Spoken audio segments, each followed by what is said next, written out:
originally announced in E3 2015 to an insane response by just the gaming industry as a whole and gaming fans, Final Fantasy VII Remake came to be.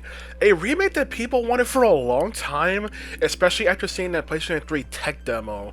I mean, I'm still a bit aware it's for Final Fantasy V Remake and 6 Remake because you skipped it, but people got something that they've been wanting for years, except also they didn't get what they've been wanting for years, but I'll explain more about that later. So the main premise is simple as original Final Fantasy VII. Basically, Cloud joins a mercenary group called Avalanche so he can get some money. Things go awry where Shinra starts to retaliate, and there's this enigmatic figure called Sephiroth. The thing is, Final Fantasy VII Remake is taking the prologue of Final Fantasy VII, which was like 6 hours, and then stretching it to about 33 hours for the main story. So, the idea was to try and expand and build more on Midgar as a location with characters, but it kind of just results in adding in more filler that doesn't add anything really meaningful to the overall story. And of course, because things have to be told different like this, some things have to be different, although just because things are different doesn't necessarily mean they're good. One of the weird ideas that I don't understand where the devs went with this is the idea that they believe that basically everyone knows at least the basic gist of Final Fantasy VII, so they decide to basically just change things for the sake of changing things for a way to keep old fans more interesting. But it's also the idea that new fans will jump in because it's a new experience in general. But if things require knowledge of original Final Fantasy VII at points to understand, then having it be different like this doesn't really add up, because new fans will just get lost at points. And I've seen new fans get lost in this game's changes from the original Final Fantasy VII, because it requires you knowing a fair amount of information from the original game. I will say one of the biggest additions to this game are this new entity called the Whispers that are basically designed to try and keep the planet Gaia on track to a certain fate. Whether it's a good thing or a bad thing, doesn't matter. And these things are actually a cool idea to add into Final Fantasy VII, although I know many don't like it, it's also like a meta-narrative kind of thing. But the problem is their execution. Like, if they're designed to prevent any sort of major or changes in general to the events of Final Fantasy VII, why do they allow so many changes? Whether it be new filler scenarios that happen, or sequences where they do try and interfere with the characters, but they do it so late that their interference basically doesn't even matter. Like, they're so inconsistently portrayed in the game, despite trying to be this all-powerful entity that can apparently prevent the characters from basically having choice in their life. They must follow a certain pathway, which I guess is only coincidence is the series of original Final Fantasy VII. But if new scenarios keep happening, why don't they interfere more? Why are characters allowed to do certain things if the Whispers are there to prevent it? And just feel like it also gets in the way with the overall narrative, because they are basically still trying to retell Final Fantasy VII, albeit in a different light. So it just feels weird to have these things that have poor execution and end up being more of a hindrance to the narrative than actual benefit towards Final Fantasy VII's overall narrative. Like, I've seen people see it as the idea of people treat Final Fantasy VII's plot as one of the most beloved plots in gaming. So the audacity to think you can now suddenly do better and your execution ends up being worse is one of those very ballsy things, and I don't care if the original developers are working on this, because people for years said how the companies of Final Fantasy VII had issues that people didn't like. But now that this has the original staff as well, suddenly people want to be, you can't criticize it. No. You can still criticize it regardless the original creators had a hand in it. Now for the combat, which is the biggest change, going from a turn-based RPG to an action RPG system. Yes, action RPG. If someone, I swear to God, tries to tell me it's an action turn-based hybrid or balls that claims a full-on turn-based game, shut up. So it's an action RPG where you fill the ATB bar by doing basic attacks and stuff, so you can then use your abilities or materia. It is a fun system, but my problem is with the fact is that, one, the materia system is still lame, because once again, now, before FF7, you can at least have some physical skills or stuff tied to the characters. Now this is just solely for magic. There are some passive abilities that really should have just been default abilities, like the deadly dodge maneuver materia, should have just been a basic ability. And this game does also add the stagger system, which Final Fantasy XIII added to the franchise. But the way it handles it is the worst execution in the franchise, because you need to constantly have the Libra of materia on you in order to understand the boss's weaknesses and traits in order to stagger them. It takes a while to stagger them, and if you fail with one of your ATB, when I gotta fill it back up again, and if the boss changes phases, which every boss has multiple phases, it will reset the stagger meter, undoing all that progress. Like, the bigger issue is the fact that if you're not staggering the bosses, then these bosses basically have such inflated health bars that just makes the bosses take so long, and it's such a baffling decision to have it done like this.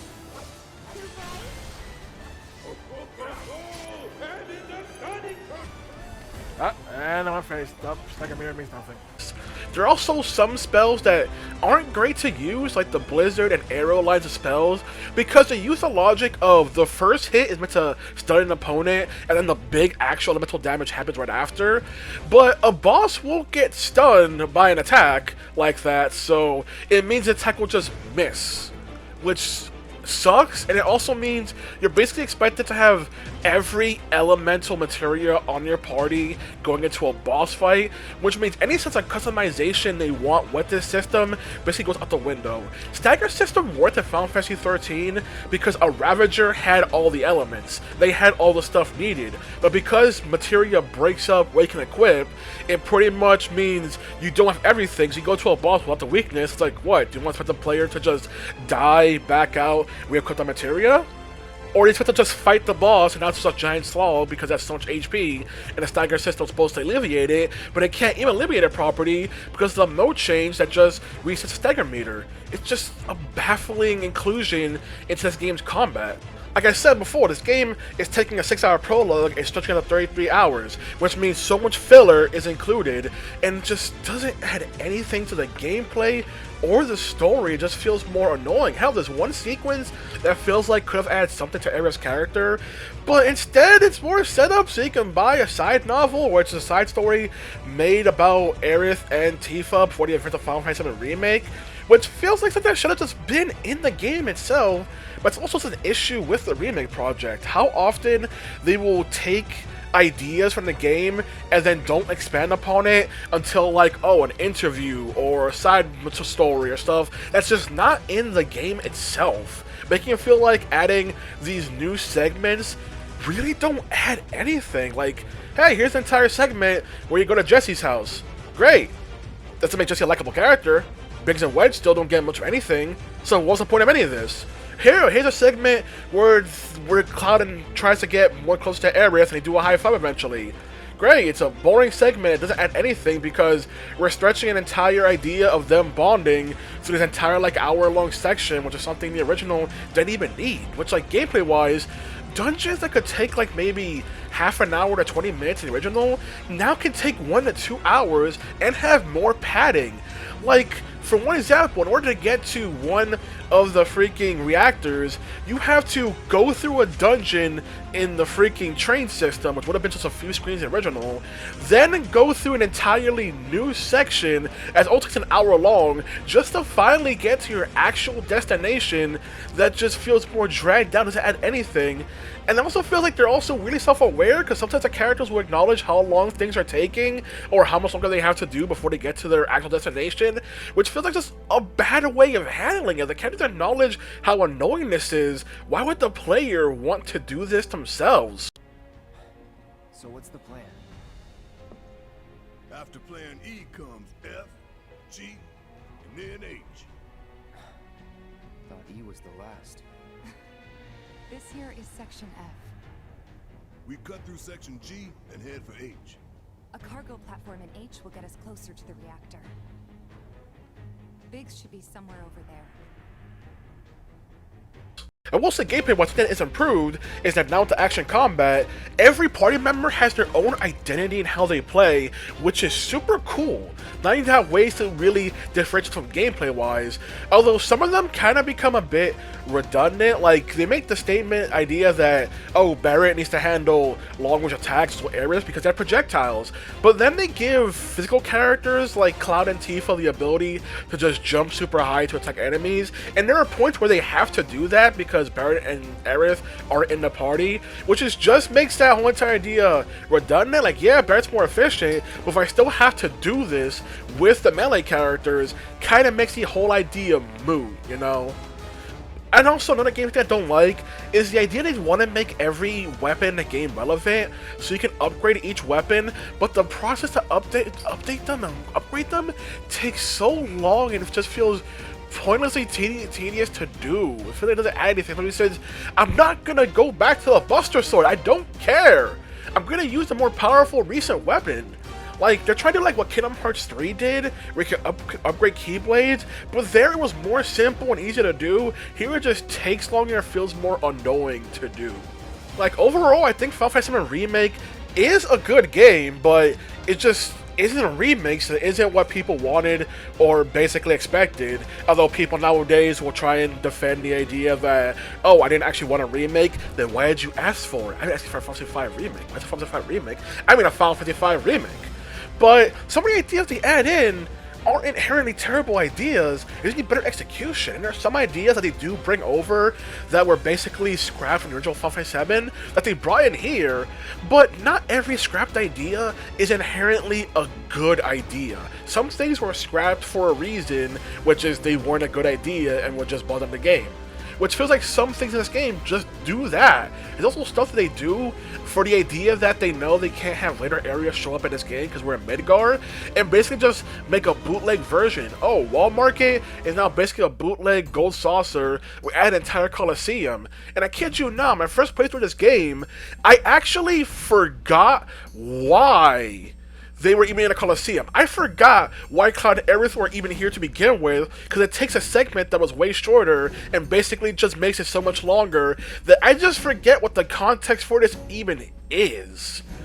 It's just like such a weird idea with what they do for this whole entire remake game, where it's just adding things for the sake of adding things, but not because it actually enhances Final Fantasy VII.